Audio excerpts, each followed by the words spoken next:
On March 15th, the headquarters of the Army General Command was subjected to a heavy bombardment that lasted more than 45 minutes. Such a load of bombs was dropped on our small camp as would have been sufficient to bomb a major city. We were unquestionably a military objective and could not therefore complain and demand that the enemy treat us as some kind of exception. When the sirens sounded in the middle of the day, I headed to my work office as usual. My wife, as a refugee from the district of Warta by permission of Hitler, lived with me. She sat next to a non-commissioned officer and watched as he followed the course of enemy planes on the map. Suddenly the bombers turned from Brandenburg, not toward Berlin, as they usually did, but directly towards Zossen. My wife, without losing her presence of mind, quickly reported this to me. I ordered all departments to move immediately to the bomb shelter. Hardly had I reached my basement when I heard the first bombs burst. Timely measures, taken literally at the last minute, significantly reduced our losses. Only the operations department did not heed my warnings, so General Krebs and several other workers were severely wounded. Krebs was wounded in the temple when I visited him a few minutes after the explosion. He was already unconscious. He had to lie in the hospital for several days. In such an atmosphere I received Heinrici, who arrived in Zossen already as commander of Army Group Vistula. The first task he received was to break the encirclement ring created by the Russians around the small fortress of Kustrin. Hitler wanted to accomplish this task by launching an offensive from a small pre-bridge fortification by 5 divisions, which we had near Frankfurt am Oder. I considered such an offensive futile, so I proposed to destroy first pre-bridge fortification of the Russians at Kustrin and establish direct communication with the garrison of this city. As opinions differed, began a lengthy debate with Hitler. The commandant of the fortress, whose fortifications were built in the time of Frederick the Great, was Rienefarth, once chief of police of Warsaw, a good police official, but by no means a general. But before touching upon the counter-offensive, it is necessary to report an incident which took place in the Imperial Chancellery, and which concerned political questions. It occurred on March 21st, when I, having made prior arrangements with Dr. Barranden, visited Himmler.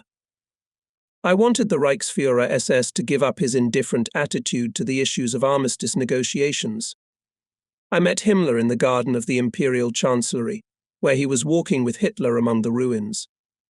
Hitler, seeing me, called me to him and asked me what I wished.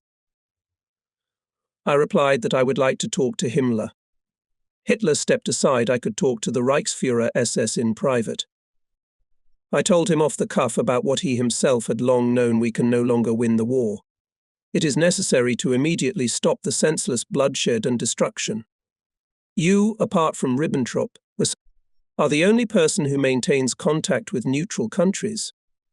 After the foreign minister of the empire has refused to suggest to Hitler to start armistice negotiations, I ask you to utilize all your relations with the Führer to approach him with me and suggest to him to start armistice negotiations. Himmler replied, "Dear Colonel General, it is too early." To this I replied, "I do not understand you. It is no longer 5 minutes past 12, but 5 minutes past 1. If we do not begin to act now, it will be useless to do anything later. Don't you see what a deplorable state we are in?" Our conversation continued in this vein for several minutes.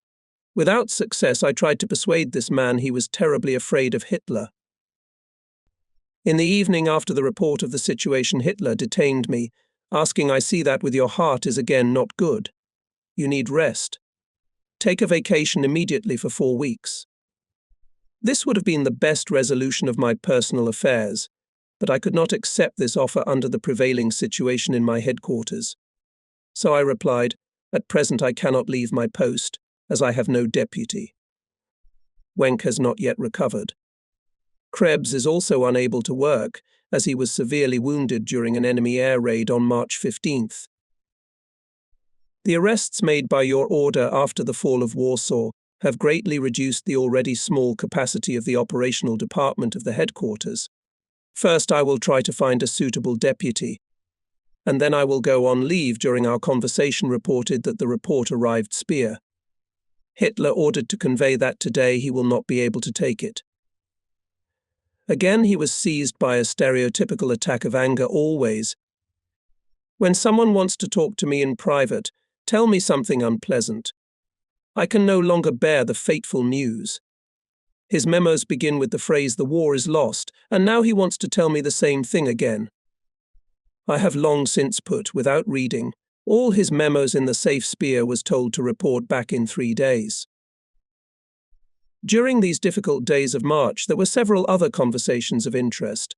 One evening Hitler burst into anger when he learned of a report from the Western powers which indicated the very large number of prisoners of war they had captured. The soldiers of the Eastern Front are fighting much better. The stupid Geneva Convention, which guarantees good treatment of prisoners of war, is to blame for the fact that the soldiers of the Western Front are quickly capitulating. We must scrap that stupid convention. Iodel strongly protested against this wild and senseless decision. I supported him. Hitler had to give up his scheme. Iodel also managed to persuade Hitler not to appoint one general as commander of one of the army groups, who had just recently been punished for a gross breach of discipline and forced to resign. Now, an Iodel recognized the need for unified leadership in the general staff, considering his previous view on this issue is wrong. It seemed that in recent days he began to really perceive many things, as if awakened from the lethargy in which he had fallen after the disaster at Stalingrad. On March 23rd, the Western opponents reached the Rhine and its upper and middle reaches and forced it on a broad front in the area north of the confluence into it of the Ruhr. On the same day in Upper Silesia, the Russians broke through our front near the town of Oppeln. March 24th, the Americans forced the Rhine in the upper reaches and began an offensive on Darmstadt and Frankfurt am Main. On the eastern front there was fierce fighting for Danzig. The Russians went on the offensive and in the area of Kustrin. March 26th began a new Russian offensive in Hungary. Our attempt to establish communication with the garrison of Kustrin again failed. March 27th, tanks of American General Patton broke into the suburbs of Frankfurt am Main. Stubborn fighting was going on in the neighborhood of Aschaffenburg.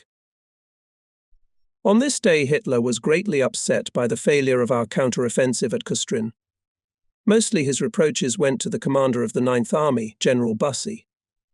The latter, in preparation for the offensive, too little spent artillery ammunition. In the First World War in Flanders, spent for the same operation in Flanders 10 times more artillery ammunition.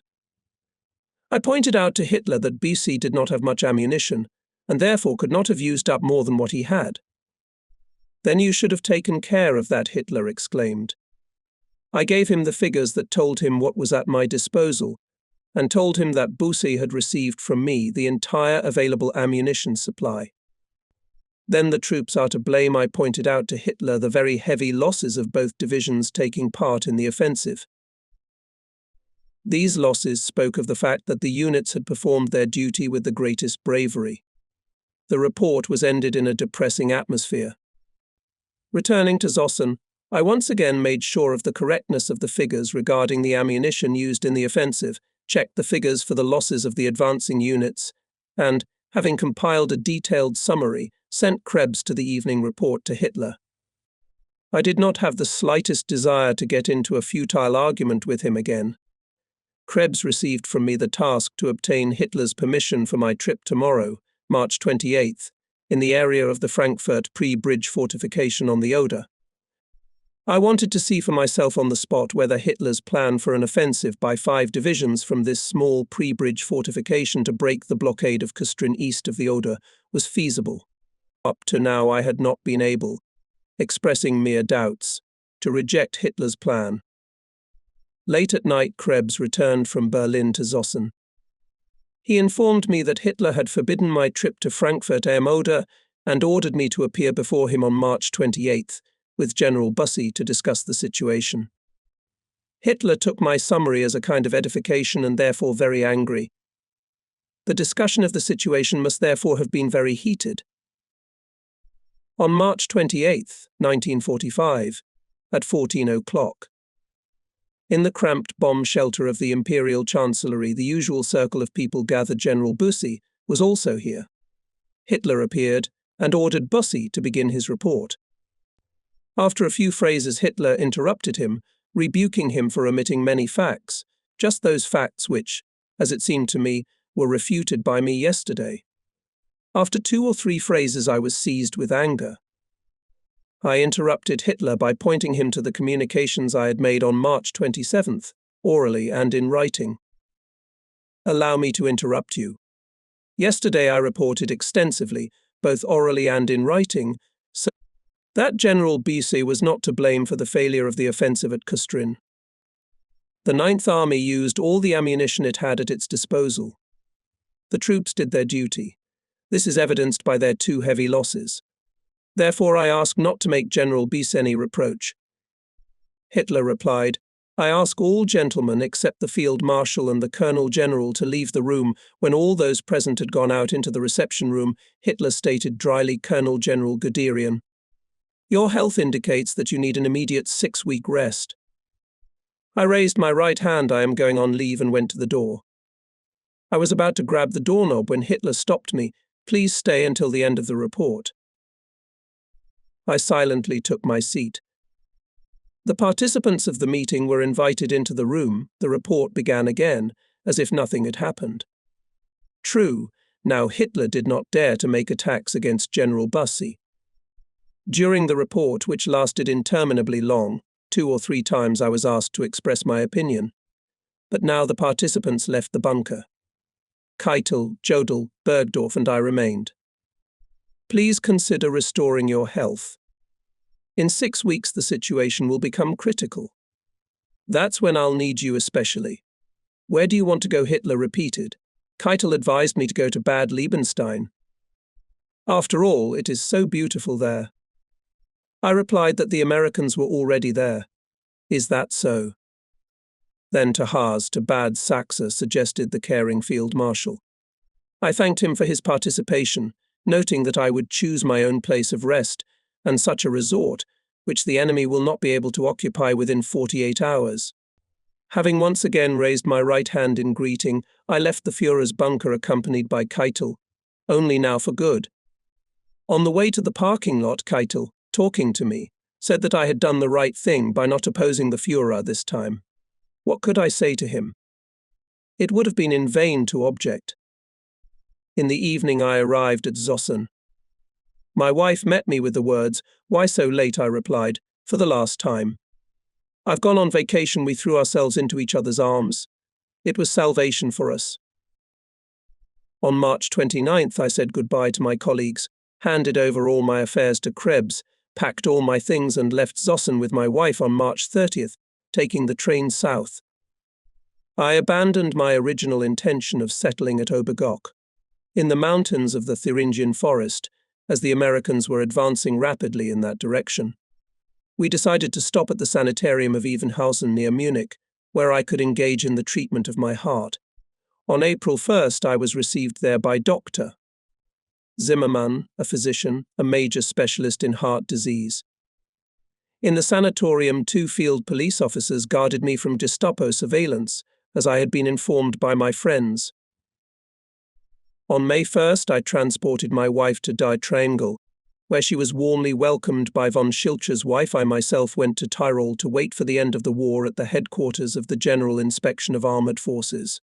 Together with this headquarters on May 10th, 1945, after signing the unconditional surrender, I surrendered to the Americans.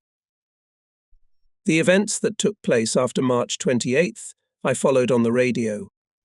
I do not intend to talk about them. In the course of my work, I often came across a number of figures who had a great influence on the course of the history of the German people. Therefore, I feel it my duty to tell you about the impressions I have formed about these personalities through direct contact with them. At the same time, I am fully aware that my impressions are subjective. They are the impressions of a soldier, but by no means the impressions of a politician. They cannot but differ in many respects, including in their orientation, from the impressions of political figures. The starting points of my recollections are the concepts of military honor and soldiers' valor, which have become traditional for our army. It is clear that my impressions as a soldier need to be supplemented by the observations and judgments of others in order to create, by comparing numerous sources, a more or less reliable image of those people on whose reasonable actions or mistakes depended the course of events that proved fatal for us and led to disaster. If so far I have endeavored to convey my personal, direct experiences and impressions without recourse to other sources, in the final chapter 1 would like to use the material that has become known to me since our catastrophe from conversations and various writings. At the center of the circle of people who influenced our fate is the person of Adolf Hitler. Before us is a man of the people, coming from a petty bourgeois family who received little schooling and insufficient home education, a man who with his coarse language and crude manners feels himself in place only in the narrow circle of his fellow countrymen. At first he was not prejudiced against the higher, cultured circles of society, especially during conversations about art, music and other similar topics. Only later some of the people who made up Hitler's inner circle, and were not distinguished by high culture, deliberately caused the Führer a sense of deep antipathy to these circles. These people sought to contrast Hitler with intelligent people and people of high origin and exclude the possibility of their influence on the Führer. This was facilitated by the fact that in Hitler lived vindictiveness. He wanted to avenge his low position in his childhood and teenage years. Considering himself a major revolutionary, he thought that the defenders of the various traditions were not only hindering him, but were seeking to make him abandon his path. Here we find the first clue to Hitler's soul.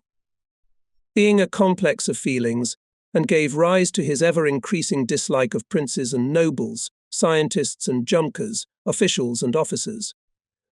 And if at first, after taking power in his hands, he sometimes sought to learn the norms of behavior in good secular society and international etiquette, then, during the war years, he finally abandoned it. Hitler, a highly intelligent man, he had an exceptional memory, especially for historical dates, various technical data, figures and information economic statistical reports. He read everything he came across, and thus filled in the gaps of his education. He became more and more astonished at his ability to reproduce absolutely accurately what he had once read or ever heard while reporting. 6 weeks ago you told me quite the opposite these words of the future Chancellor, and Supreme Commander-in-Chief struck fear into his subordinates. If a subordinate dared to object, Hitler immediately verified his data on the transcripts that were kept at each meeting. He had a gift to clothe his thoughts in easily accessible forms and convince listeners of their correctness by incessant repetition. Almost all his speeches, whether he was addressing an audience of thousands or a small circle of people, he began with the words "when I decided in 1919 to become a politician," just as he always ended his political speeches and moralizing with the words, "I will not make concessions and never capitulate." Hitler had an extraordinary oratorical talent. He was able to persuade not only the masses, but also educated people. In his speeches, he was exceptionally skillful in imitating the way of thinking of his listeners. He spoke differently before industrialists than before soldiers, differently before consistent National Socialists than before skeptics, differently before Gauleiters than before petty officials. His most outstanding quality was his tremendous force of will, which drew people to him. This willpower manifested itself so impressively that it acted on some people almost hypnotically. I myself personally often experienced such moments. In the General Staff of the Armed Forces, almost no one ever objected to him. His staff were either in a state of permanent hypnosis, like Keitel, or in a state of frustration, like Jodl. Even self-confident, brave in the face of the enemy, fell under Hitler's influence and abandoned their objections when the latter made a speech with his almost unrefutable logical consistency. Speaking before a small circle of people, he observed each listener, accurately determining the results of the impact of his words. If he saw that this or that listener does not succumb to the power of suggestion, that he has not yet become his medium, Hitler spoke until he was convinced of the taming of this stroppy spirit. If the expected reaction did not come, this stubborn character was attacked by the hypnotist, this man I have not convinced from such personalities Hitler always sought to get rid of.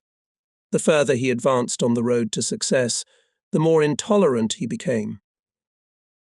From the fact that Hitler was able to strongly influence people, made a wrong conclusion about the allegedly particularly impressionable character of the Germans. All nations have always had such outstanding personalities, before the power of suggestion which people could not resist, although the actions of these personalities are not always in accordance with the spirit of Christian teaching. From recent history we may cite the French Revolution, with its great figures. Then afterward the personality of Napoleon may be taken as a similar example. The French followed their great Corsican, until the onset of utter disaster, though they should long ago have known that his way led to defeat. The people of the United States succumbed during both world wars, in spite of their peace-loving nature, to the power of suggestion of their presidents who sought to participate in those wars. The Italians followed Mussolini faithfully. Of Russia, where a giant nation became Bolshevik in spite of its initial conviction through the power of Lenin's ideas, there is nothing to say. The fact that Germans obediently followed Hitler also had its reasons. These reasons were created first of all by the erroneous policy pursued by the victorious powers after the First World War. These policies created the preconditions, the breeding ground on which the seed of National Socialism could grow, leading to unemployment, heavy taxes, humiliating transfers of parts of the country's territory to other states, loss of freedom, lack of equality, and military helplessness. The neglect of President Wilson's 14 points at the time of the Treaty of Versailles by the victorious countries in World War I undermined the Germans' confidence in the great powers. It became clear that the man who promised the people to free them from the chains of Versailles was playing a relatively easy game, especially since the Weimar democracy that formerly existed, despite honest aspirations, could not achieve any major foreign policy successes and was unable to overcome the internal difficulties in the country. Under such conditions, Hitler was able, with the promise of favorable domestic and foreign policy prospects, to gather a large number of votes, to establish democratically the strongest party in the country, and to come to power under democratic laws. The breeding ground was there, so one cannot reproach the Germans for supposedly being more sensitive to persuasion than other peoples. Hitler's promises on foreign policy issues were to free the Germans from the oppression of the unjust Treaty of Versailles on domestic policy issues, to destroy unemployment and party political squabbles. These goals were the innermost desires of every honest German. And who did not dream of this? By putting forward these clear goals, for which every decent German was ready to fight ardently, he united around him already in the initial period of his activity millions of people who began to doubt the abilities of their statesmen and the goodwill of Germany's former adversaries. The more conferences ended without results, the more the oppression of reparation payments, and the more inequality increased, the more Germans gathered around him the swastika. Try to travel mentally to 1932 to 1933 and imagine the desperate situation in which Germany was then. More than 6 million unemployed, i.e., together with the families of some 25 million starving people, the growing homelessness among the children of workers who wandered idly through the streets of Berlin and other major cities, the rising crime rate, all this enabled the communists to gather 6 million votes. No doubt they would have gathered even more votes later on if Hitler's National Socialist Party had not dragged these millions along with them, convincing them of the usefulness of a new ideal and a new faith. Everyone remembers how shortly before that France and Great Britain had forbidden economic cooperation between Germany and Austria, which, although very slight, would have relieved both countries without jeopardizing the political power of the Western powers in any way. The Austrian economy was also at that time on the brink of an abyss as a result of the Treaty of Saint-Germain, a document of the Versailles system. Austria could not exist without an economic alliance with a major industrial country. It is to be hoped that this problem will also be solved by the European Economic Union. At that time, the prohibition of the Austro-German Economic Union hardened even very moderate people of the so-called Western orientation.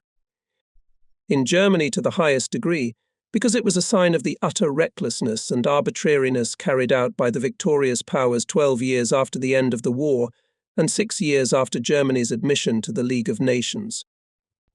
Assessing the situation at the time, moderate critics said that such a policy of the victorious countries contributed enormously to Hitler's electoral success in 1931 to 1932. At any rate, Hitler had succeeded in gathering under his banner such a strong party that it was no longer possible to pass by indifferently. The president, the aged Field Marshal von Hindenburg, appointed Hitler, after a prolonged mental struggle, as Reich Chancellor. It was undoubtedly with great difficulty that he decided to do so, and with him many Germans were negative about Hitler's personality and his methods of coming to power. Once in power, Hitler eliminated the opposition. The cavalier manner in which he dealt with his opponents revealed another important character trait of the future dictator. He could openly display this quality, for the opposition was weak and fragmented and collapsed almost without a fight as soon as he began to act vigorously against it. Because of this, Hitler was able to pass laws on the basis of which he reduced the Weimar Constitution, essentially to the dictatorship of one party. The cavalierness shown by Hitler in suppressing internal resistance turned to brutality in dealing with Rome. It is true that a number of murders of persons who had nothing to do with Rem, but were undesirable for other reasons, were committed without Hitler's knowledge. However, no remorse was shown for such atrocities. President Field Marshal Hindenburg, already on the verge of death, could no longer interfere in Hitler's affairs. At that time, Hitler was still forced to apologize to the officer corps for the murder of General von Schleicher, promising not to allow the repetition of such cases. The fact that the said atrocities committed on June 30th, 1934, were not followed by any remorse meant that a grave threat was looming over the German state. It also highly reinforced Hitler's consciousness of his power. The settlement of the question of succession after the death of Hindenburg by a skillfully conducted law, as well as a skillfully justified plebiscite, finally led to the fact that Hitler, even if at first formally, stood at the head of the Reich. The question was put before Hitler whether he wanted to strengthen and legitimize his position by restoring the monarchy. Later, in one of his speeches to officers in Berlin, he stated that he had given the question very careful thought. He found allegedly in all history only one instance in which an intelligent monarch tolerated a distinguished chancellor by his side, recognized his merits, and considered him his major partner in the political game. Until his death, these were Kaiser Wilhelm I and Bismarck. But all other historical examples known to him do not produce monarchs with such greatness of soul and with such intelligence. He, Hitler, had a conversation with his friend Mussolini on this subject, who told him of the difficulties that had to be overcome in Italy because of the king. That was why he, Hitler, did not want to restore the monarchy. Hitler chose a dictatorship. As a result, he achieved significant successes. He eliminated unemployment, raised the spirit of the workers, galvanized the national consciousness, and eliminated party chaos.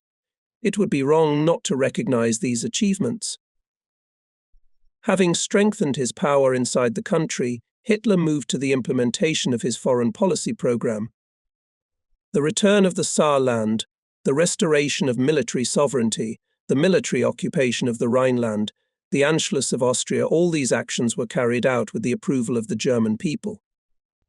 They were tolerated and even recognized abroad, thus showing understanding of the just claims of the German people. This applies first of all to the Western nations, who realized, guided by a true sense of justice, the tragic errors of the Versailles Treaty. It was much more difficult for Hitler to act in liberating the Sudeten Germans, who had been brought up for more than 20 years in the spirit of Czech nationalism. In addition, the Czech state was bound by treaty obligations to the French Republic, established in 1918. In violation of the right of self-determination of peoples, the borders of this state were denied by Germany, leading to the dissolution of the alliance with France, and perhaps even to war. Hitler evaluated the statesmen of the Western powers based on his impressions. A strongly developed political instinct enabled him to determine that the majority of the French people and all the more or less moderate statesmen of France would not regard the settlement of this, once unjustly resolved problem, as an occasion for war. Just as closely did Hitler also follow the sentiments of the English people, with whom he wanted to live in peace. And he was not mistaken. Together with Hitler's friend Mussolini in Munich, arrived English Prime Minister Chamberlain and French Prime Minister Daladier, who concluded an agreement with Hitler, legalizing the German policy towards Czechoslovakia. Hitler was guided in doing so by the conclusions reached by the far-sighted political expert, the British observer Lord Runciman. This agreement preserved the peace, but at the same time strengthened Hitler's sense of self-worth and consciousness of his power before the Western powers. These Western statesmen may have been worthy representatives of their countries, but in Hitler's eyes their complete willingness to compromise was devalued by the fact that it manifested itself at once under the pressure of his personality. The warnings of the Germans, of which the British were aware, met with no reaction. Moreover, they strengthened Hitler's position. By the beginning of 1938, all state organs were entirely in Hitler's hands, except the army, the only organization from which he still feared serious resistance to his regime. Therefore, shortly before the Anschluss of Austria, the army was as cleverly, as rashly, stripped of its command and squeezed into the orbit of success. All the military leaders of the time, it is true, who were well aware of events, but who were deprived of power, remained silent. The true state of affairs was not known to the vast majority of the generals, much less to the troops. All the intentions of those few people who were more or less dedicated to the affairs of the state to resist Hitler were kept, if not in the head, then, at least, somewhere in the desk of the authors, if the intentions were set out on paper. Outwardly, such people gave the appearance of loyalty. Words of warning were not loudly uttered. No thoughts of resistance to the Führer were expressed. There were no such cases in the Wehrmacht. Opposition in the army was weakening every year, for now every new conscription age came from the Hitler Youth Organization. Its members, serving their conscription and already in the party, were obliged to serve Hitler. Likewise, the officer corps was being filled more and more each year with young National Socialists. With the growth of his own arrogance, with the consolidation of power at home, and with the increase in Germany's prestige abroad as a result of his successes, Hitler became more and more burdened with a sense of insolent arrogance. He did not want to reckon with anyone or anything. This arrogance increased to painful proportions due to the mediocrity and insignificance of the persons placed by Hitler in leadership positions of the Third Reich. While at first Hitler listened to business proposals, at least discussed them, later he moved more and more towards autocracy. This found expression above all in the fact that from 1938 the cabinet did not meet. Ministers worked on the basis of Hitler's individual orders. There was no longer any joint discussion of major political problems. From that time on, many ministers either could not get a report to Hitler at all, or only on very rare occasions, even when they tried hard to get one. While the ministers tried to respect the order of office, a party bureaucracy arose alongside the state bureaucracy. Hitler's principle, it is not the state that commands the party, but the party that commands the state, created an entirely new situation. Thus, state power passed into the hands of the party, i.e., into the hands of the Gauleiters. The latter were appointed to high state posts not because they had the ability of state leaders, but because they were successful in party work in the party organs. Other abilities were generally not given much attention. As many party workers internalized Hitler's unscrupulousness in achieving his goals, political mores became completely wild. State organs lost their power. The same thing was happening to justice. The fatal law granting extraordinary powers gave the dictator the right to issue decrees with the force of law without parliamentary discussion. Even if Parliament had participated in the discussion of these decrees, it would not have been able to influence the course of events after 1934. since this parliament was only formally elected on the basis of general and equal elections by secret ballot. In the spring of 1939, Hitler's arrogance reached the point where he decided to annex Czechoslovakia as a protectorate to the Reich. True, his move did not lead to war, but the warnings coming from London were to be pondered. After the occupation of Czechoslovakia, the Memel region was annexed to the Reich. State power in the country seemed so strong that all other national tasks could be quietly resolved, but Hitler was far from this opinion. Why? It turned out that he was guided by a strange premonition, and Hitler had many of them a premonition of an early death. I know that I will not live long. I must lose no time. My successors will not have the energy that I have. It will be difficult for them, because of their weakness, to make serious decisions. Such decisions must be made today. All this I must do myself while I am still alive. Thus he drove forward at an incredible pace himself, his state and party apparatus, and the entire nation along the path he had chosen.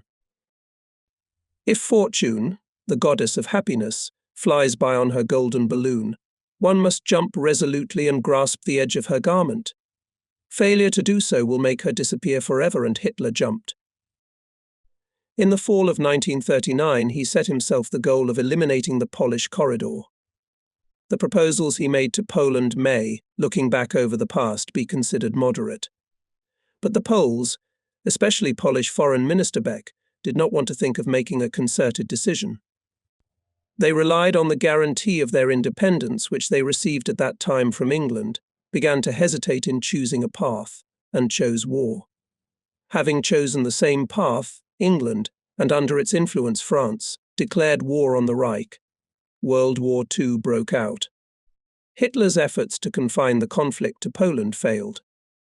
In signing the treaty with Soviet Russia, Hitler acted contrary to his own anti-Bolshevik ideology. In one of his remarks, made in my presence at a breakfast meeting in September 1939, Hitler expressed his uncertainty that the people would take his move correctly.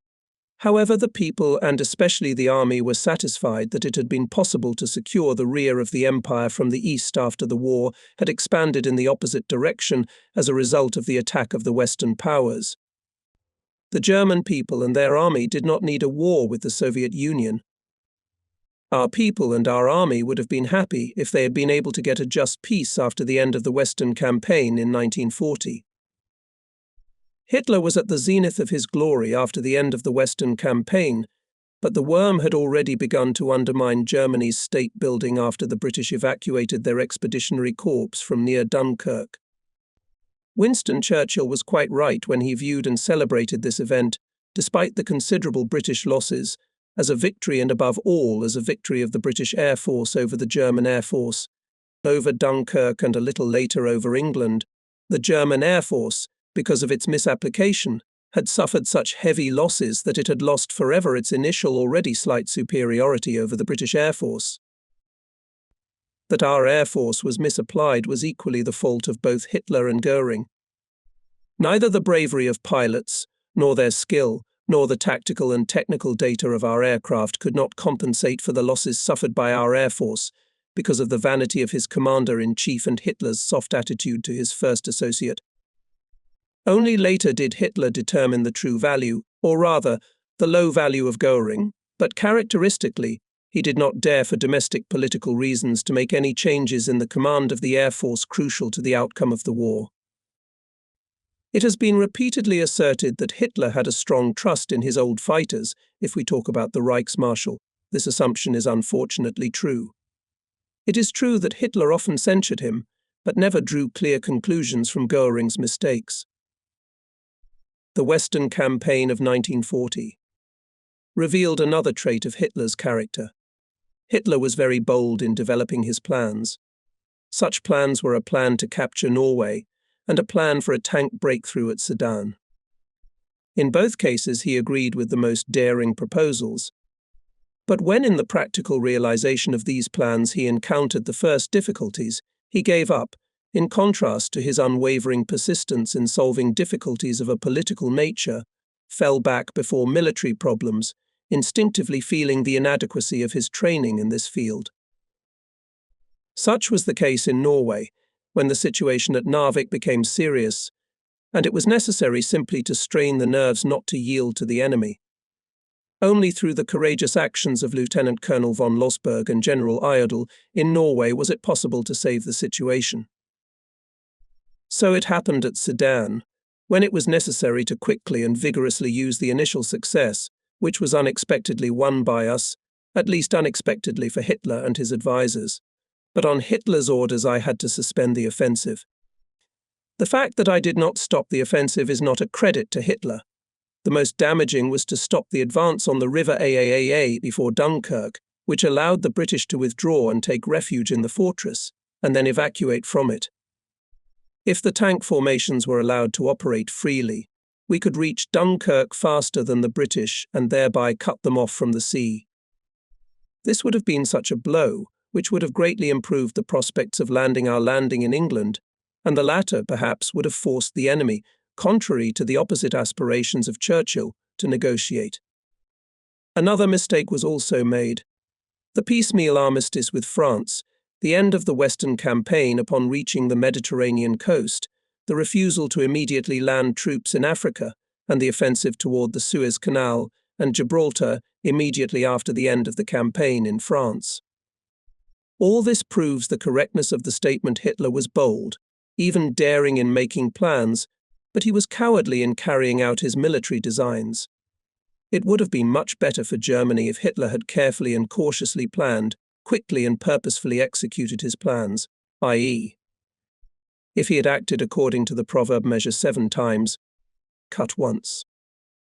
Referring to the issues of the African campaign, it should be added that Hitler had high hopes for Mussolini, being a prisoner of purely continental ideas about the conduct of military operations. He had little understanding of the sea in general, and had no concept of the issues involved in maritime supremacy. I do not know whether he had read American Admiral Machen's book, The Influence of Sea Power on History. At any rate, in his actions he did not adhere to the principles set forth in this book. As a result of these shortcomings, in the summer of 1940 he stopped in indecision before the unsolved problem of giving his people peace. He did not know how to approach the British. His Wehrmacht was on alert. Fully mobilized armed forces could not remain idle for long. He felt the need for action was imminent. But what could happen? The old ideological enemy, against whom he had always fought and against whom he had attracted the mass of his voters, stood quietly on our eastern border. He was tempted to exact retribution on the Soviets, taking advantage of the time given to Germany by the temporary lull on the main Western Front. He was clearly aware of the danger which hung over Europe and the whole West from communism, which had found its embodiment in the Soviet Union and which was striving for world domination. He knew that this was the view held by the majority of our people, even by a great many decent Europeans in all countries. A very different matter was the feasibility of these ideas of his in military terms. He began to think more and more seriously of plans for war with Russia, but his unusually rich imagination led him to underestimate the known strength of the Soviet power. Hitler argued that the motorization of ground and air forces opened up new prospects for success that could not be compared to those once held by King Charles XII of Sweden and Napoleon. He argued that we could count on the fact that with successful first strikes against the enemy, his Soviet state system would collapse. He further hoped that the Russian people would then embrace the ideas of National Socialism. But when the war began, many things happened that prevented this turnaround. Poor treatment of the population of the occupied regions on the part of the higher party authorities, Hitler's desire to dissolve the Russian Empire, and annex to Germany most of the territory of Russia, all this rallied all Russians under the banner of Stalin. They fought against foreign invaders for Mother Russia. One of the reasons for this was the disrespect of other races and peoples. After all, even before the war it was manifested in Germany in the fatal short-sightedness and irresponsible cruelty in the treatment of the Jews. Now this error was taking a worse form. If we are to speak of what ruined the cause of National Socialism and Germany in general, it was racial folly. Hitler wanted to unite Europe. This intention of the Führer was doomed to failure from the very beginning, because he, with his disregard for the diversity of the national characters of peoples, tried to act with neutralist methods. The war in Russia immediately revealed the true strength and potentialities of Germany. But Hitler did not draw the appropriate conclusion from it. He did not think of suspending or, at the bad end, of limiting hostilities. He continued his reckless adventure. Hitler wanted to accomplish the overthrow of Russia by ruthless cruelty. In an incomprehensible dazzle, he also went to war with the United States of America. Of course, President Roosevelt's war decree created a state of affairs in the country that said war was just around the corner. However, it could have been quite some time before Germany declared war, if not for Hitler's brazen arrogance.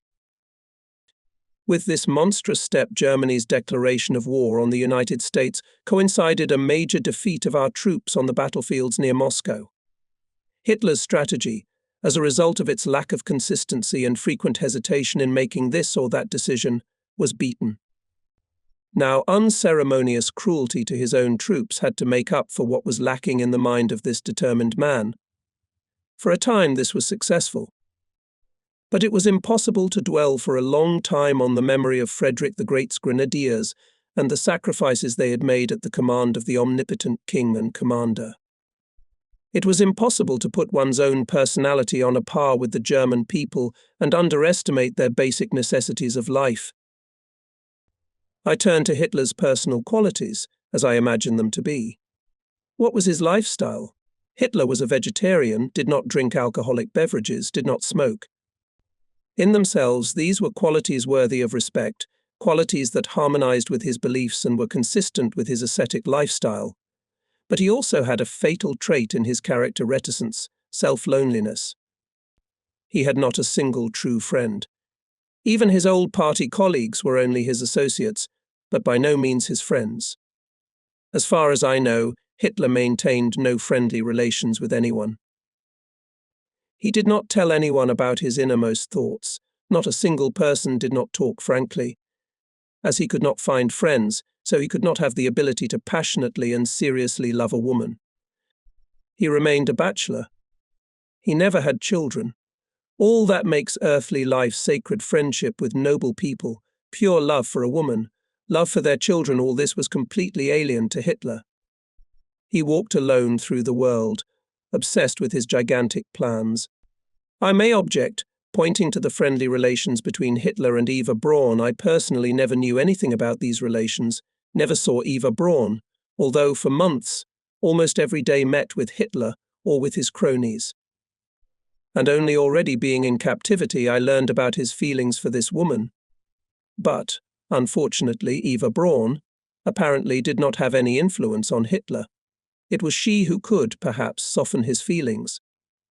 Such was the dictator of Germany, deprived of the wisdom and sense of proportion of his idols Frederick the Great and Bismarck, lonely and helplessly rushing from success to success, and then also slipping from failure to failure, always obsessed with gigantic plans, always resorting to the last resort to achieve success, considering his personality as the personification of the nation. He turned night into day. It was well past midnight, and in his office one speaker was replaced by another. Until the disaster at Stalingrad, he sometimes arranged hours of rest, spending them in the circle of employees of the Supreme Command of the Armed Forces. Then he began to eat alone, rarely inviting one or two guests. Hurriedly he ate his vegetable or flour dishes, washing them down with cold water or malt beer. After hearing the last report of the evening, he would sit for hours with his adjutants and secretaries, discussing his plans until dawn. Then he would go to bed. He had very little rest. When the janitors at 9 o'clock cleaned his bedroom, he would go to bed. Cleaned his bedroom, he was already up. He took an incredibly hot bath to chase away the drowsiness. As long as things were going well, there were no obvious consequences of such an abnormal life. When followed one defeat after another, when the nerves began to fail, Hitler began to take more and more frequent medication. He was injected to strengthen sleep, to give the body vigor, to calm the heart. His personal physician Mourn gave him everything he demanded, but the patient often did not comply with the prescribed dosage. Especially much he took excitatory drugs containing strychnine. All this gradually undermined his body and soul. When I saw Hitler after the disaster at Stalingrad, I noticed that he had changed a lot. His left hand was shaking, he was hunched over, his eyes looked frozen. Faded look, his cheeks were covered with red spots. He became even more irritable, lost his balance in anger, and did not realize what he was saying or what decisions he was making. People around him were used to the antics of Hitler. From the outside, the signs of his increasing illness became more and more obvious. After the assassination attempt on July 20th, 1944, Hitler had not only his left arm twitched, but the entire left side of his torso. When he sat, he held his left arm with his right hand and placed his right foot on his left to make their nervous twitching less noticeable. His gait became sluggish, slouching, his movements very slow. When he sat down, he demanded a chair. In character, he was still irascible, but this irascibility had something sinister, because it came from a lack of faith in people, from the desire to hide his physical, mental, political, and military defeat. He constantly endeavored to mislead himself and those around him as to the true state of affairs, in an effort to maintain at least a semblance of the fortress of his edifice of state. With the persistence of a fanatic, he grasped, like a drowning man, at straws to save himself and his cause from disaster. All his incredible willpower was directed to the thought with which he was constantly carried: never yield, never capitulate. How often he had said this. Now he was also to be guided by this principle in his actions. In this man, whom the German people made their leader in the hope that he would create a new social order, help the country recover from the catastrophe of the First World War, provide a calm, peaceful life, the demon-defeated genius. All the good spirits left his body. He ended his life along with the complete disaster of his work, and with him into the abyss was thrown the good, generous, hard-working, and loyal German people. While in captivity, I talked to doctors who knew Hitler and his illnesses. They called his disease paralysis agitans or Parkinson's disease. A layman in the field of medicine could, of course, determine only the outward symptoms of the disease, but by no means make a correct diagnosis. The doctor who first correctly identified, as I recall, it was in early 1945, Hitler's disease, the Berlin professor de Krinis, soon committed suicide, and his diagnosis remained unknown. Hitler's personal physicians remained silent. The imperial cabinet probably did not have a clear picture of Hitler's state of health, but even if it had known, it is unlikely that it would have drawn appropriate conclusions from it. It may be assumed that the cause of such a terrible illness is not some previously existing venereal disease, but a severe cold, such as influenza. But let the doctors deal with the matter. The German people should only know that the man who stood at its head, the man whom the people trusted so much as no people have ever trusted any leader, was a sick man. This illness became his misfortune, his destiny, and the misfortune and destiny of his people. Leaving aside Hitler's deputy Rudolf Hesse, Hermann Göring, who was to succeed Hitler, was the most prominent personality of the National Socialist Party of Germany. Göring, a career officer of the First World War, successor to Richthofen, fighter pilot, Knight of the Order of Perle Merit, and in the post-war period, one of the founders of the assault squads. Rough man, with a completely shapeless physique, he showed in the early days of his activities of great energy and laid the foundations of the modern Air Force of Germany. Without this energy, aimed at building a third type of armed forces, it is unlikely that it would have been possible to create a truly modern, capable of solving operational tasks German Air Force. The representatives of the two old branches of the armed forces underestimated the need for aviation development. The first Chief of the General Staff of the Air Force, General Weather, despite his brilliant abilities, could not fight them. But the creation of the German Air Force, Göring succumbed to the temptations of newly acquired power. He developed the habits of feudal lord, began collecting orders, precious stones, various antique things, built the famous Palace Keringal, and turned to culinary delights, and achieved in this area of notable success. One day, after delving into the contemplation of ancient paintings in a castle in East Prussia, he exclaimed, "Magnificent! I am now a Renaissance man. I love luxury." He dressed always flamboyantly. In Karingal and on the hunt, he imitated in dress the ancient Germans. On duty, he appeared in uniform, not provided for in any statutes, in red UFTV boots with gilded spurs shoes, completely unthinkable for a pilot. To report to Hitler, he came in slacks and black patent shoes. He always smelled of perfume. His face was painted, his fingers decorated with massive rings with large precious stones, which he liked to show everyone. These abnormal phenomena are medically explained by a disturbance in the activity of the internal secretion glands. As commissioner of the 4-year plan, Göring had a great influence on the German economy. In politics, he was more far-sighted than his colleagues in the party. At the very last moment, he tried to prevent war by using his Swedish acquaintance Birger Delaris, but his actions were unfortunately unsuccessful. During the war, Göring's actions were exceptionally detrimental. He overestimated aviation and was responsible for stopping the offensive before Dunkirk and for missing the moment to attack England. He failed to fulfill his promise to supply the 6th Army encircled in Stalingrad by air. This promise prompted Hitler to order the holding of the city. He was responsible for many of our army's defeats. Göring, as I knew him after 1943, was very ill-informed or even completely unaware of the actions of the air forces. Interfering in the actions of the ground forces, he acted recklessly, showing a sense of dislike for the army. His role as Hitler's likely successor encouraged him to behave in an extremely arrogant manner. It was not until August 1944 that Hitler noticed the shortcomings of his Air Force commander-in-chief. In the presence of Jodl and mine, he lashed out at Göring with a scolding Göring. "The Air Force is worthless. They are not worthy of being called an independent branch of the armed forces. This is your fault. You are lazy." Listening to these words, the obese Reichsmarschall let a tear. He could not object to anything. It was such an unpleasant scene that I suggested to Jodl to go out and leave the two of them alone. After this conversation, I recommended Hitler to draw the appropriate conclusions and replace the Reichsmarschall with some capable air general. I told him that Göring's apparent incapacity threatened the successful ending of the war. But Hitler replied, "This I cannot do for state political reasons.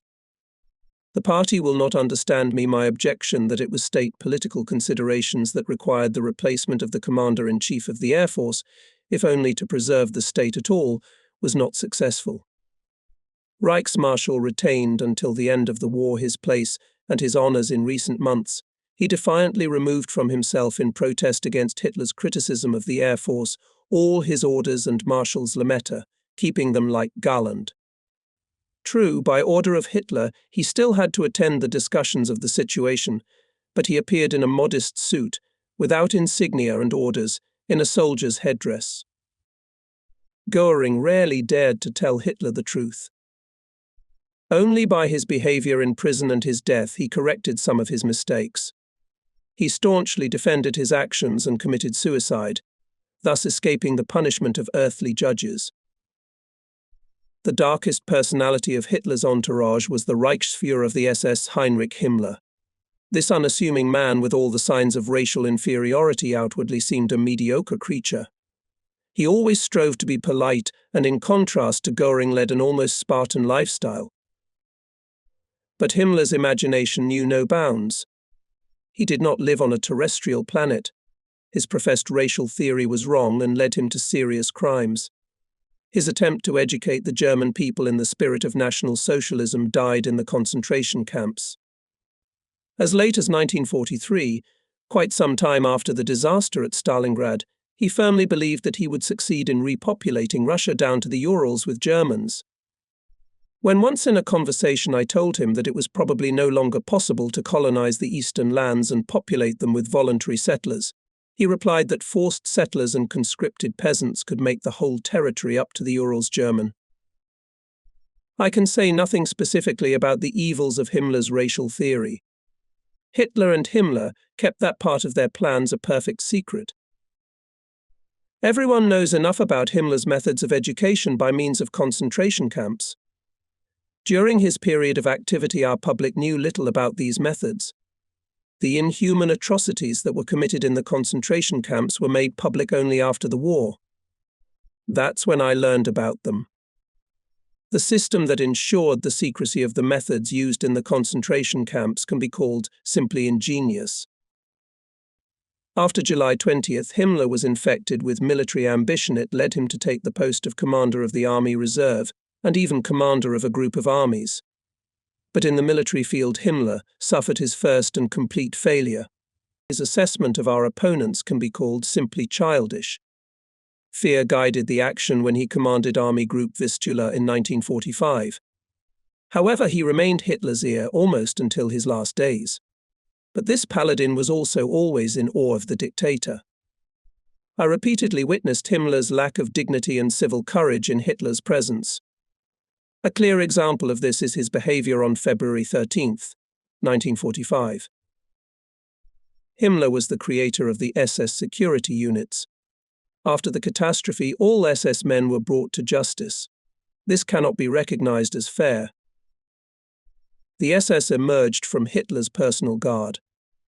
The desire to control not only the rank-and-file Volksgenosse, but also the party organizations led to an increase in the SS.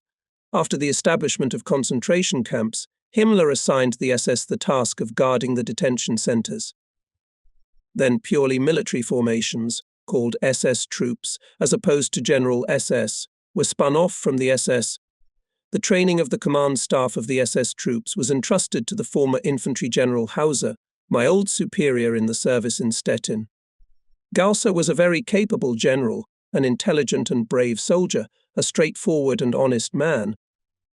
The SS troops should be eternally grateful to this outstanding officer, at least, if only for the fact that he saved them from the vilification to which the SS troops at Nuremberg were subjected after the defeat of Germany. During the war, Himmler increased the SS troops more and more. Beginning in 1942, numerous SS units and formations began to be augmented not only by volunteers, but also by conscripts, just as regular ground force divisions were. This deprived them of the special character of the volunteer party guard. True, Himmler used all his influence to ensure that the SS troops were given preference in the replenishment of personnel and weapons. This circumstance, which can cause envy, receded into the background on the battlefields, where the SS and ground forces were united by the spirit of camaraderie. I myself saw how the soldiers of the SS Division Reich fought. As Inspector General of Armored Forces, I often inspected numerous SS divisions, and I can say that from my point of view these units were always distinguished by discipline, strong camaraderie, and steadfastness in battle. The SS divisions fought shoulder to shoulder with the tank divisions of the ground forces. Undoubtedly, Himmler multiplying SS troops pursued other goals. Himmler and Hitler did not trust the army. The ways of these Führers were dark. They were afraid to encounter resistance in case their intentions were unraveled. That is why they brought the SS forces, despite all difficulties, into almost 35 divisions. More and more foreign formations were created. Some of them were quite reliable formations, that others could not be relied upon. In the end, Hitler lost confidence even in relation to those who were considered his most loyal strongholds. The removal of the SS armbands in March 1945 showed how far the divergence between Hitler and the SS had gone. The General SS should be evaluated quite differently. They also contained idealists who believed at first that they were joining some knightly order that would impose special obligations on them and give them special privileges in return. Among them were many morally sound people from various walks of life and professions, whom Himmler enrolled into the SS, usually without asking their wishes. These men were assigned police duties of a dubious nature, and the picture changed as a result. The general SS units also had weapons. The number of foreign formations was constantly increasing, but in terms of their combat qualities they stood far below the formations of the SS troops. Remember the actions of the Kaminsky and Derlewanger brigades in suppressing the Warsaw Uprising in 1944. I have never encountered the security service and its task forces in my career, so I can report nothing new about them. Himmler committed suicide, although he had always condemned this step before, despised suicides and forbade his SS men to commit suicide. In this way he escaped earthly judgment by heaping his heavy guilt on the shoulders of others less guilty. One of the most intelligent men in Hitler's immediate entourage was Dr.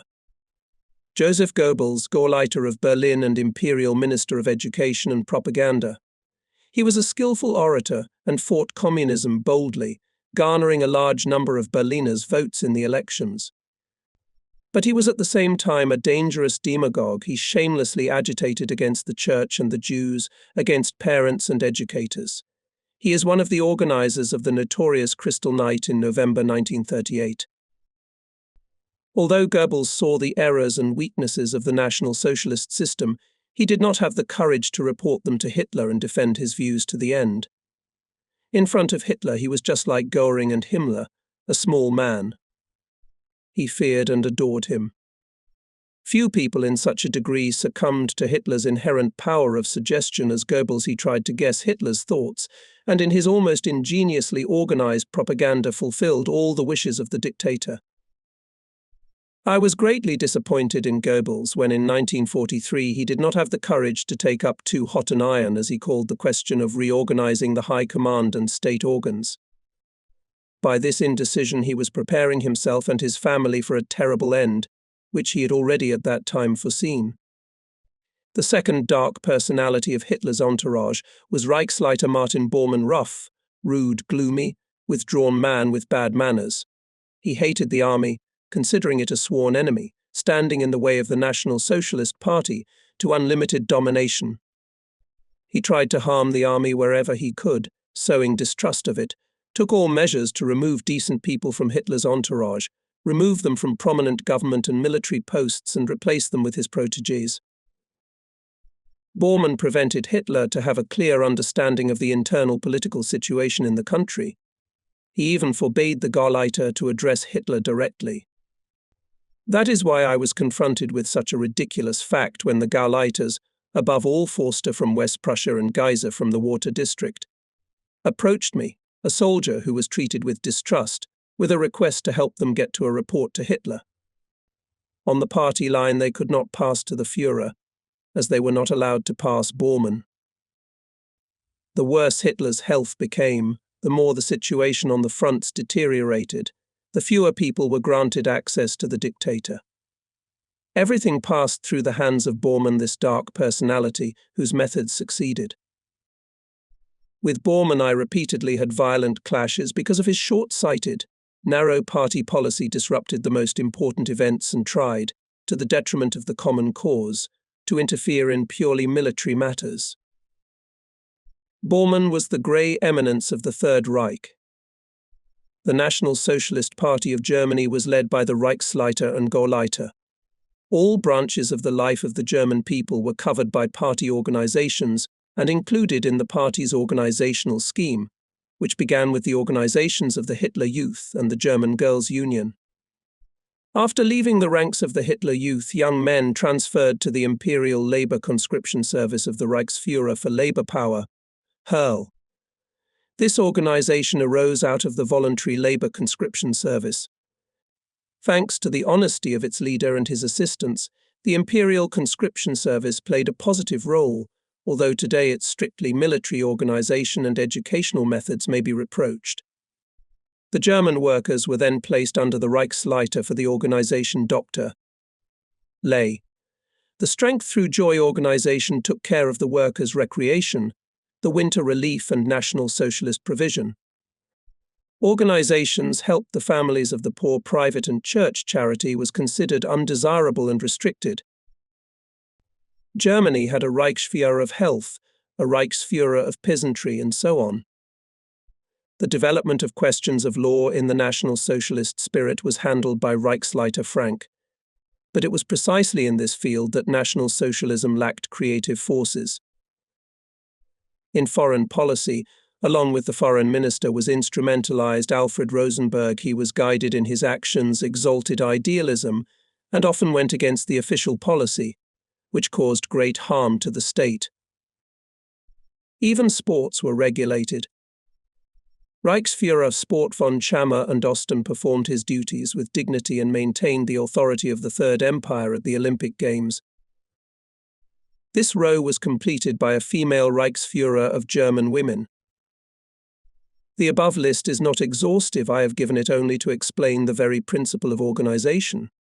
We see that there were very contradictory forces at work. They all functioned alongside the government, and therefore inevitably in many cases also acted against the government. This organizational chaos becomes even more obvious if we look at the next category of National Socialist dignitaries, the Gauleiters. The National Socialists wanted to give the German Empire a new form, and to this end they decided to replace the territorial administrative land division with a division into districts. The Gauleiters were appointed to facilitate this new organization. After the Anschlusses of Austria, the creation of the Bohemian-Moravian Protectorate, and the seizure of Poznan and West Prussia, imperial districts arose which were outside the borders of the old German states. But this reorganization was only half carried out, like other plans for which the German leaders at first vigorously undertook, but then failed to carry through to completion. The Gauleiters were essentially Hitler's viceroys. In the imperial districts they were so-called Reichsstatthalter, i.e. imperial viceroys. When selecting and appointing Gauleiters, only their activity in the party and their administrative abilities were taken into account, and their personal qualities were not taken into account. Therefore, among the Gauleiters one could find, along with very worthy personalities, undesirable elements who dishonored the German name and National Socialism. Only in some parts of Germany was the administration of the Gauleiter combined with the highest governmental authority. This was the case, for example, in the county of Mainfranken, where the Gauleiter was at the same time the governmental president. As a rule, Gauleiters worked separately from government presidents, provincial oberpresidents, and state premiers. Gneisenau, chief of staff Blücher, in 1806 led the defense of Kolberg, an energetic and temperamental man, gifted with great ability, was an advisor to the commander-in-chief in many successful and unsuccessful battles. He induced Blücher after the defeat at Ligny on June 16, 1815, to march to the aid of the Allied British forces. This march by Blücher decided the outcome of the Battle of Waterloo on June 18, 1815, between the Allied powers and Napoleon. Clausewitz, who had no leadership positions during the war, wrote a book called On War. He was a quiet, reserved scholar who could often be found among the officers of the German General Staff. He was little known during his lifetime and hoped to influence the generation to come. Moltke was the most significant chief of the General Staff of the German Army, a world-renowned thinker, strategist, and brilliant military leader. In character, he was a reserved man who influenced those around him by virtue of his mental superiority. He created his own school. Moltke was not only a great commander, but also a noble man, an outstanding writer, a thoughtful observer of the manners and customs of other peoples.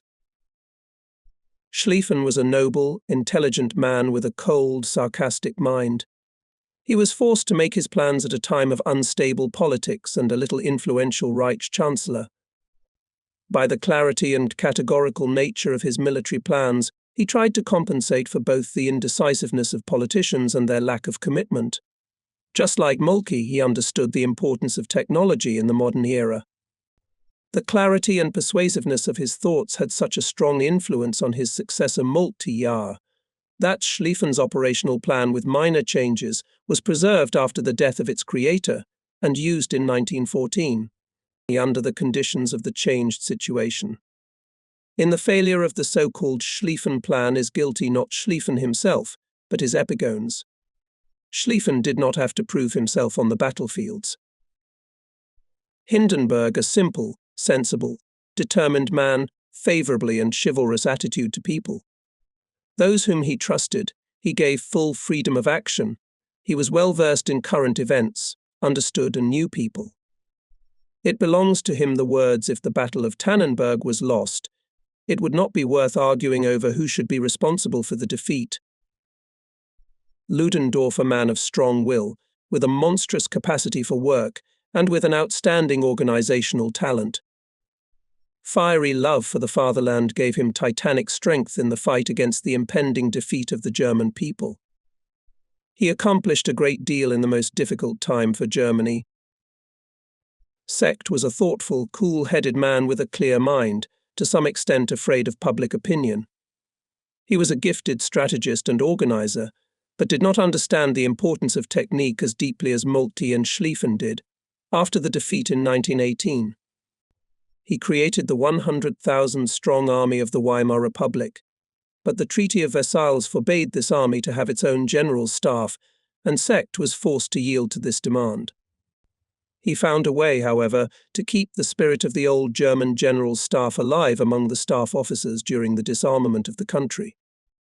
His desire to separate the army from politics was at one time entirely correct, but it gradually led to a situation in which the officer corps in general, and the officers who could be utilized for service on the general staff in particular, ceased to be interested in matters of foreign and domestic policy. This was the weakness of his system. Beck, a highly educated, calm, noble man, after the revival of the armed forces of Germany sought to restore the general staff Moltke, underestimated the role of technology, aviation, motorization, and radio communications in modern warfare. No less negative attitude, and he had a negative attitude to new methods of warfare due to the development of technology, and tried to slow down their introduction. Beck did not recognize the political revolution of the National Socialists. He was a conservative man by nature, led a wait-and-see policy these character traits and ruined him. From the characterization of this small number of distinguished members of the German General Staff, its spirit may be understood. During the long period of its development, the General Staff has nurtured and trained mentally and morally complete officers capable of leading the German armed forces under the harsh conditions under which they were usually compelled to fight. The prerequisites for a position on the General Staff were integrity of character, impeccable behavior in the service, and at home. Further taken into account were military abilities, front experience, tactical and technical training, organizational talent, physical and mental endurance, diligence, sobriety of mind, determination. When selecting officers, taking into account these requirements, first of all mental qualities were taken into account, and then the properties of character and mental qualities, because the latter are more difficult to accurately determine. Most of the officers of the General Staff, especially the older officers, understood the importance of these traditional characteristics. This, of course, does not mean that these officers were the ones who dealt with the selection of personnel for the General Staff. If they did, it does not mean that they had sufficient knowledge of people and were guaranteed against selection errors. Undoubtedly, the old tradition is of great moral importance for the army. The above-mentioned characters of prominent officers of the old General Staff could be taken by the younger generation as an ideal model. This model should not limit the new qualities resulting from the development of military art, and even less should it exclude them. In reality, however, the old tradition is not always regarded as an ideal model. It is often seen only as a practical example, believing that blind imitation is sufficient to achieve success, even if the conditions and means have completely changed. This misunderstanding of tradition is inherent in every old institution. The Prussian German army and its general staff also repeatedly made this mistake. There was undoubtedly an internal contradiction between the misunderstood tradition and the new tasks. These new tasks were due to a variety of reasons: the changed position of Germany, the new balance of power in Europe and the world, the growing influence of technology, the transformation of the war into a total war, and the balance of political forces throughout the world. Of course, not all officers of the General Staff saw these changes in the situation. This applies primarily to some of the old officers who held responsible positions. The new situation required a new organization of all armed forces, and especially the creation of a unified Supreme Command. But this very requirement, conditioned by the entire course of political, military and economic development, was not realized by the German General Staff before the outbreak of the Second World War. On the contrary, the pre-war leadership of the General Staff prevented not only the timely creation of a full and comprehensive Supreme Command of the armed forces, but also the formation of independent, capable of performing operational tasks of the Air Force, hindered the development of the newly created armoured forces within the land forces.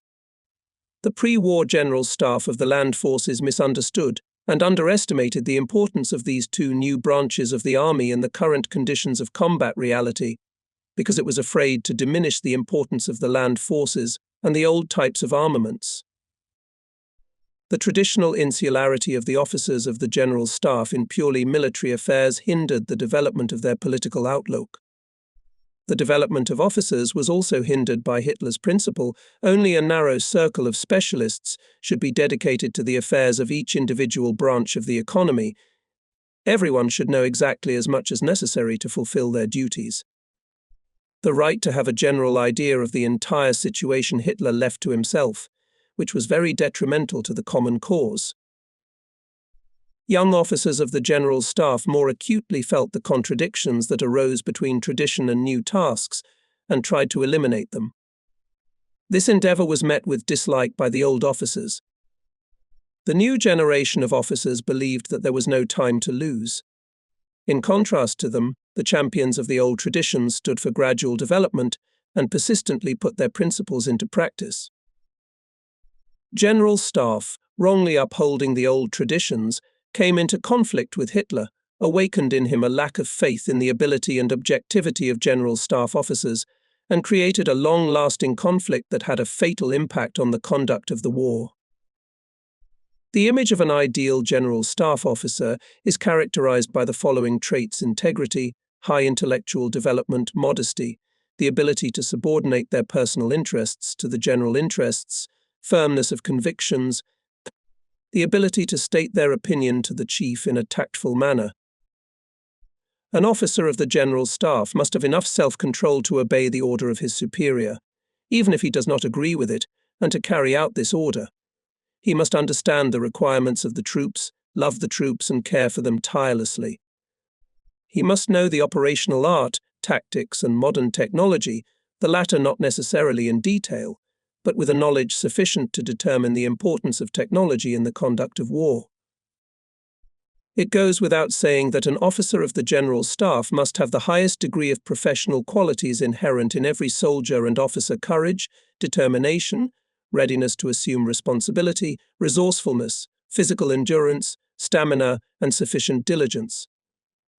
Each officer of the General Staff must continuously undergo training in the troops in various positions to improve in the art of driving troops. For this purpose, he should also use systematic business trips to the front. In this very important issue, the reality of the last pre-war years has most of all departed from the ideal. This is due above all to the shortage of General Staff officers caused by the strict implementation of those articles of the Treaty of Versailles which forbade Germany to have a General Staff. This serious deficiency in the training of General Staff officers was further increased during the war, now through the fault of the higher headquarters, which, not wishing to lose their good workers, kept them with them by all rights and wrongs. These vicious methods were cultivated above all by the High Command of the Armed Forces and the High Command of the Land Forces. In these institutions there were officers who, during nearly 6 years of war, had never once travelled to the front. The General Staff developed uniform methods for its officers to assess the tactical and operational situation and make a decision. The French call this unite de doctrine. The Chief of General Staff, having no rights by means of which he could enforce his will, wanted by developing a unified order of thinking among all officers of the General Staff to extend his influence down to the division, and from top to bottom to ensure the unity of tactical and operational views. To spread his views, he introduced the so-called Order of Service of General Staff Officers, which caused a number of misunderstandings and was therefore cancelled by Hitler. The strategic intentions of the General Staff did not crystallize into firm principles, but had to adapt to the constantly changing political situation and new tasks.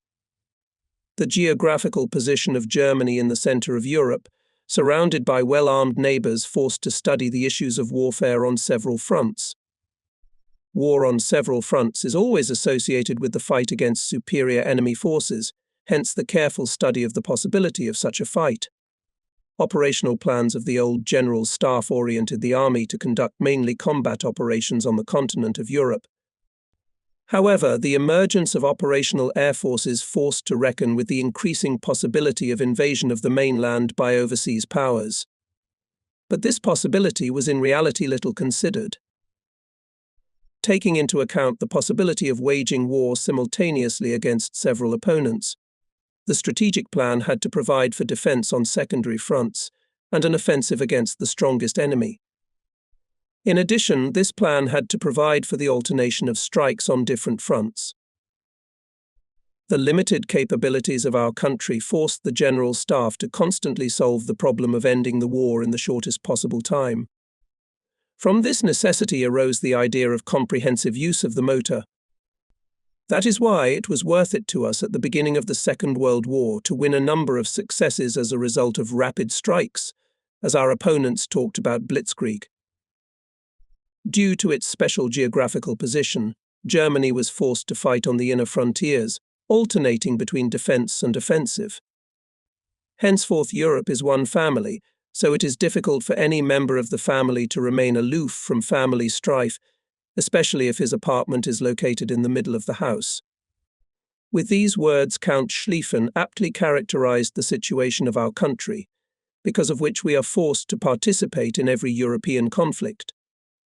The German people are no more belligerent than the other peoples of Europe, but they live in the middle of the house, so that throughout their long and eventful history they have rarely been able to avoid involvement in conflicts between their neighbors. Under such circumstances, the leaders of our state and our army face difficult, often insoluble tasks. Given its limited material resources, Germany has always been interested in settling any conflict as quickly as possible, avoiding a prolonged and exhausting war and preventing the intervention of an uninvolved third party. This task was masterfully accomplished by Bismarck's state policy and Moltke's strategy. After the defeat in the First World War, the command of the land forces consisted exclusively of officers of the Kaiser's army, for there were no others. These officers were in the service of the Weimar Republic, although they did not fully agree with all the orders established by the replacement of the monarchy with a republic. They had to give up many of their privileges and favorite traditions in order to prevent the wave of Bolshevism, which was already looming at that time, from overwhelming their fatherland. But the Weimar Republic failed to turn this marriage of convenience into a union of love.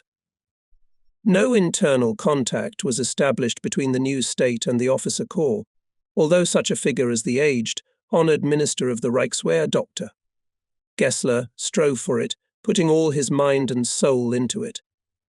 This was of great importance for the future attitude of the officer corps toward the National Socialists. It is true that some governments of the Weimar Republic gave the small German army all they could give in this environment, given Germany's foreign policy commitments and dire financial situation. But they failed to establish internal contact with the officer corps and to inspire the army with their political ideal. The army remained internally alien to the new state. The position of sector man of cold, logical thinking further strengthened the already inherent apolitical tendency of the officer corps. The actions of the Reichswehr Land Forces Directorate, the future General Staff, also contributed greatly to this. As soon as the National Socialists appeared in the country with their new nationalist slogans, the youth of the officer corps immediately caught the fire of patriotism offered to them by the National Socialist Party of Germany. Germany's lack of armed forces had for many years had a depressing effect on the officer corps. Not surprisingly, the initial arming of the country was welcomed, for it promised to revitalize the German army again after 15 years of stagnation. The influence of the National Socialist Party of Germany was further strengthened by the fact that Hitler in his initial period of activity behaved in a friendly manner toward the army and did not interfere in its internal affairs. The gap in the political orientation of the army, which had existed up to that time, was eliminated, and the soldiers became interested in political questions, an interest, however, one-sided and peculiar, and quite different from what was presented by the advocates of democracy. In this state of affairs, the command of the armed forces, after the National Socialists had come to power, could no longer, even if it wanted to, remain aloof from the policy of the National Socialist Party. In this development of the political consciousness of the Wehrmacht, the General Staff did not play a leading role, rather the opposite could be argued. The main exponent of skepticism in the General Staff was General Beck. He had adherents in the central apparatus, but enjoyed no influence in the army or in the armed forces as a whole. Although Beck and his successor, Gulder, tried to prevent the infiltration of politics into the central military establishments, yet policy was generally made without and in opposition to the General Staff. Germany again, as on the eve of the First World War, found herself in a position of political isolation which from the outset was to make the struggle difficult or even futile. Again, the soldiers and the generals and officers of the General Staff who led them had to reconcile themselves to a starting position in the creation of which they had had no part. All the charges which the German people and the International Court retroactively brought against the leading figures of the German armed forces did not take into account the decisive fact that policy was, and is being made today not by soldiers but by politicians, that the soldiers are forced to accept the political and military situation which is created in the country at the outbreak of war. Unfortunately, these politicians choose not to put their heads under bullets. They usually take refuge in safe havens and allow the soldiers the right to continue politics by other means. The policies of the state determine the thoughts of soldiers during the period of war preparation, the so-called ideological warfare period. Trials conducted in recent years by international tribunals have shown that until 1938, the German General Staff had developed only plans for defensive warfare.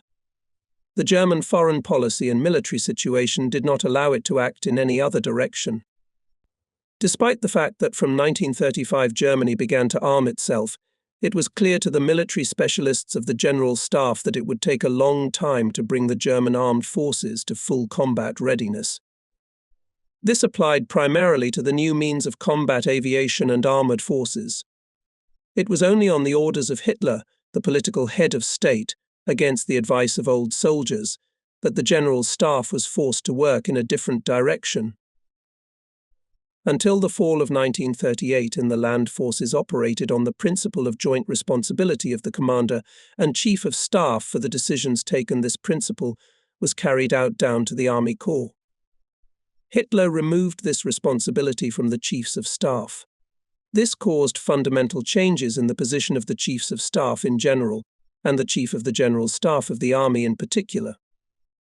The principle of shared responsibility between the chief of staff and the commander passed from the old Prussian army to the 100,000-strong Reichswehr, and then to the armed forces of the Third Empire. During World War I, this often led to some chiefs of staff literally replacing corps commanders. Guided by his widely publicized ideal of a leader, Hitler ordered that all responsibility be placed solely on the commander. Upon becoming Supreme Commander-in-Chief, he placed the responsibility for the actions of the armed forces entirely on himself and removed it from the General Staff. As already mentioned, the General Staff of the Army did not share the views of the commanders of the armed forces. Had they worked in concert, we would have had effective governing military bodies before World War II in the form of the General Staff of the Armed Forces and the High Command, not some caricatures. The High Command of the Armed Forces was treated by the commanders-in-chief of the branches of the armed forces as genuine republicans. From all of the above logically follows, and the attitude of the General Staff to the High Command of the Armed Forces, the brainchild of General von Reichenau, who managed to interest Hitler and Blomberg with his wonderful idea, but was defeated due to the adamant negative attitude of the commanders-in-chief of all three branches of the armed forces, especially the General Staff of the Army. While Reichenau was head of the General Staff of the Armed Forces, things were still a little, but still moving forward. As soon as Keitel took this post, and immediately the driving force disappeared. He could not break the resistance of the chief commanders of the branches of the armed forces. Now we can say a few words about the supreme command of the armed forces. Field Marshal Keitel was not a bad man and conscientiously tried to fulfill his duties, but he soon fell under the influence of Hitler, and the further the more he lost the ability to resist his hypnosis. He retained his Lower Saxon loyalty until his death. Hitler knew that he could fully rely on this man, so he kept Keitel in such a position, even though he knew that he is not brilliant in matters of strategy. Field Marshal did not influence the course of operations. He was more concerned with administrative matters. Performed the functions of the former war ministry. Keitel's misfortune was that he did not find the strength to protest against Hitler's orders, contrary to international law and morality. Only this can explain that the so-called Order on Commissars and the Directive Night and Fog were released to the troops. For this weakness he paid with his life in Nuremberg. His family was not even allowed to mourn the urn with his ashes. Colonel General Iodel, Chief of Staff of the Operational Leadership of the Armed Forces, carried out from April 1940, since the campaign in Norway, the actual leadership of the operations of the armed forces.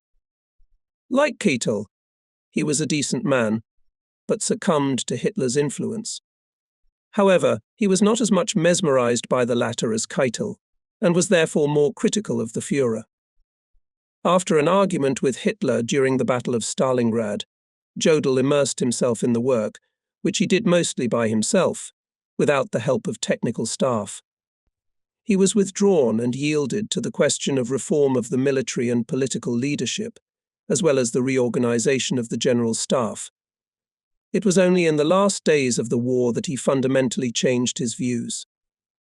Jodl shared the bitter fate of Keitel. Both of these generals could have prevented much in the fate of our nation if they had a different attitude to Hitler. The Führer made concessions when he saw a united front in front of him. But since the military leaders have never opposed Hitler a united front, the latter was able to press to the wall the general command of the army and reject all objections from this side. As for the general command of the army, its role was noticeable only during the Polish campaign. But already in that period between Hitler and the general command of land forces outlined differences, prompting the Führer to entrust the direct leadership of the campaign in Norway to the headquarters of the operational leadership of the armed forces, rather than the general command of land forces. Disagreements that arose in 1940 during the discussion of operational plans for the war against the Western powers exacerbated these contradictions. During the campaign in Russia, it came to serious misunderstandings, and in December 1941 to a rupture between Hitler and Field Marshal von Brauchitsch, Commander-in-Chief of the Ground Forces. Brauchitsch was a highly educated general staff officer, but unfortunately he found it difficult to work with a partner like Hitler. In the early days of his activities, he fell into a dependent position on the Führer. This sense of dependence influenced his behavior and restrained his energy. With Brauchitsch's departure, the general command of the army actually ceased to exist. To belong to a command means, as the very name indicates, to have command authority. After December 19, 1941, the command authority passed completely into Hitler's hands. Practically, this meant that the general staff of the old Prussian-German temperament ceased to exist. For 15 years, I proudly wore the uniform of the general staff. Among my teachers and superiors, there are many exemplary people to whom I am eternally grateful. Among my colleagues were many good and faithful friends, among my subordinates many excellent assistants and advisors. I thank them all sincerely. Twice we lost in the world wars. Twice our general staff was dissolved by the victors. These actions of the victorious countries speak of their involuntary respect for this splendid military organ. We are left with silence. This concludes my reminiscences. It was very difficult for me to write about what had twice brought us to disaster, about what I had personally experienced. I saw too clearly the insufficiency of all earthly will not to recognize the errors of our institutions and our shortcomings.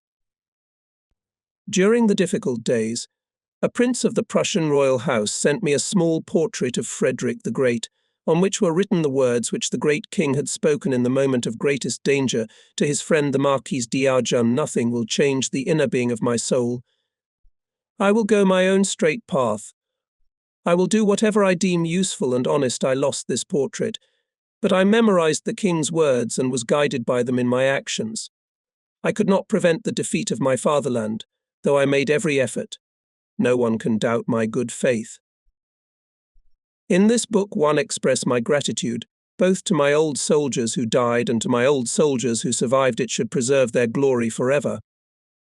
It is to you, my old soldiers, that I address my final words. Cheer up, hold your heads high as you once did on parade, my fighting friends. You must not be ashamed of your deeds. You were worthy soldiers. Today be worthy citizens of your nation. Do not lower your hands and do not refuse to help your fatherland in such a difficult time. Gather all your physical and spiritual forces and give them to the cause of restoring the homeland. Everyone must work wherever his fate has thrown him, equally hard for all of us. No, even the blackest work is not disgraceful if it is done from the heart and with clean hands. Do not be discouraged if you find it difficult. If we work together for the good of our people, the sun of success will rise for us and Germany will be reborn again.